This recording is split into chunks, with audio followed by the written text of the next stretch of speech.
Hi, this is Dennis again from Global BuildTech Australia, here in video 9 of our short video series about CLT and our kit system. So, in this video we're going to talk about the CLT itself, the cross-laminated timber, which is the structural shell of the building.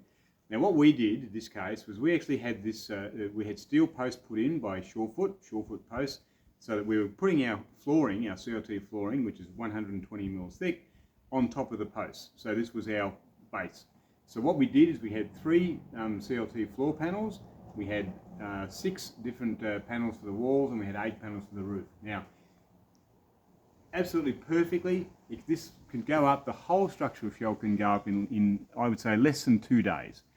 Comes up on the truck, picked up by the crane, 3 guys to assemble, which basically means screwing everything together when it's placed down, and the whole structural shell can be up in less than 2 days.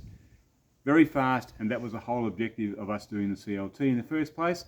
So what I'm going to talk about in the next video though is some of the things that we built into the system or built into the kit that changed some of those parameters and made it a little bit longer. But let's talk about that in the next video. Thanks. Alright, so continuing on the topic of the assembly. So the CLT itself goes up in less than 2 days. This is the floor, the walls and the roof. And if you use CLT for the internal structural walls, that would all be part of that as well. Let's talk about what happens after that. So if you can imagine, day 1, the floor and the walls go up. Day 2, the internal structural walls go up and the roof goes on. Day 3, we wrap the building with building wrap to make sure it's all watertight, and then the trades can start their work from that point on.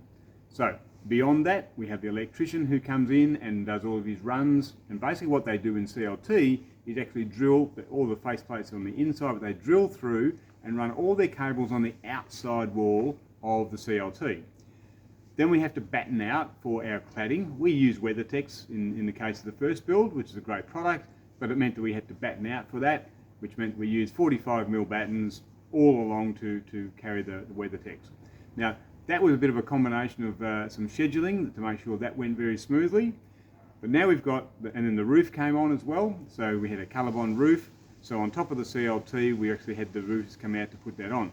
Now, one of the lessons we learned very early on was the electrician who had never used or dealt with CLT in the past, he actually ran his cables as he would do in a frame truss roof, where he just ran the cable from the shortest point A to shortest point B.